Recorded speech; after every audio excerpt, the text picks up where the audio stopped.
প্রধান উপদেষ্টা লন্ডনে যাবেন সিদ্ধান্ত হয়েছে, তখন থেকেই মোটামুটি আপনার একটু আলোচনা হচ্ছিল যে সেখানে যেহেতু আমাদের দলের ভারপ্রাপ্ত চেয়ারম্যান মহোদয় আছেন, সেখানে একটা সাক্ষাৎকার হতে পারে, এটা একটা সম্ভাবনা তখন থেকেই আপনার শুরু হয়েছিল।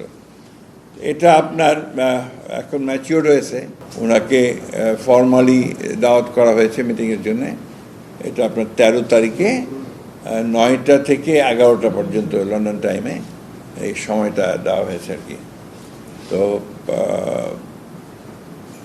এটা আমাদের স্ট্যান্ডিং কমিটির পক্ষ থেকে স্বাগত জানানো হয়েছে এবং আমরা প্রত্যাশা করছি যে এটা বাংলাদেশের যে রাজনৈতিক যে সংকটগুলো আছে এগুলোকে কাটিয়ে উঠতে একটা পজিটিভ ভূমিকা রাখতে পারে এই সাক্ষাৎকারটা।